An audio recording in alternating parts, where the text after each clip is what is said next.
ဒီစပင်လေးကတော့လေအဖြူပုံးစေးအများတန်းစိုးနေရတဲ့စပင်လေးပါဒါဆိုတော့သူကစံသားလေးတွေကရုံတရားလေးတွေရမ်းနေပြီးတော့အားတိတ်နေပါတယ်ဒီစပင်လေးကိုမှ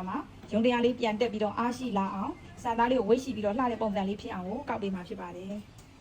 အမြဲတမ်းဆေးဆိုးနေရုံအနဲ့ဒီစပင်လေးပေါ့နော်ရုံအတရားပြန်ပြီးတက်လာဖို့အတွက်ကိုဒီကိုလိုအားထွက်တဲ့ဒီခရာတင်လေးကိုတက်လှချင်းကြီးတုပ်ပေးထားပါတယ်ဒီဆေးလေးကတော့ရီယာထွက်တဲ့အကွာရေဓာတ်ဖြည့်ဆေးလေးပါဒီဆေးလေးရဲ့ဂိုးလုံးကလာတဲ့ဒီ S1 ကကြတော့စပင်လေးတွေဆွေးနေတာရမ်းပျက်စီးနေတာချွတ်ထားတာအဲ့ဒါသုံးတဲ့ဆေးလေးပါဒီဆေးနှစ်ခုကိုမှလက်သေးက1 minute ဒီပေါင်းဆေးလေး2ညက်3ညက်အဲ့ဒါလေးထည့်ပါတယ်ထည့်ပြီးကြတော့မှဆေးလေးကိုသုံးပေးမှဖြစ်ပါတယ်ပျက်စီးစံသားလေးတွေသုံးဆေးတင်တဲ့နေရာမှာလက်ကိုအကြာကြီးအချိန်ဆွဲပြီးတင်လို့မရပါဘူးလက်ကိုမြန်လဲမြန်မှန်လဲမှန်အနေထားမျိုးလေးနဲ့တင်ပြရမှာဖြစ်ပါတယ်သူကဆေးတင်တဲ့အချိန်မှာလည်းရေဆူဆူနဲ့တင်ဖို့လို့ဒီလိုဆေးတင်ရင်တန်းလန်းနဲ့စံသားကသူကအဆူတက်ခန်းလာတယ်6လာတယ်ဆိုလို့ရှိရင်လည်းဒီလိုရေလေးကိုဖြန်းပေးရပါတယ်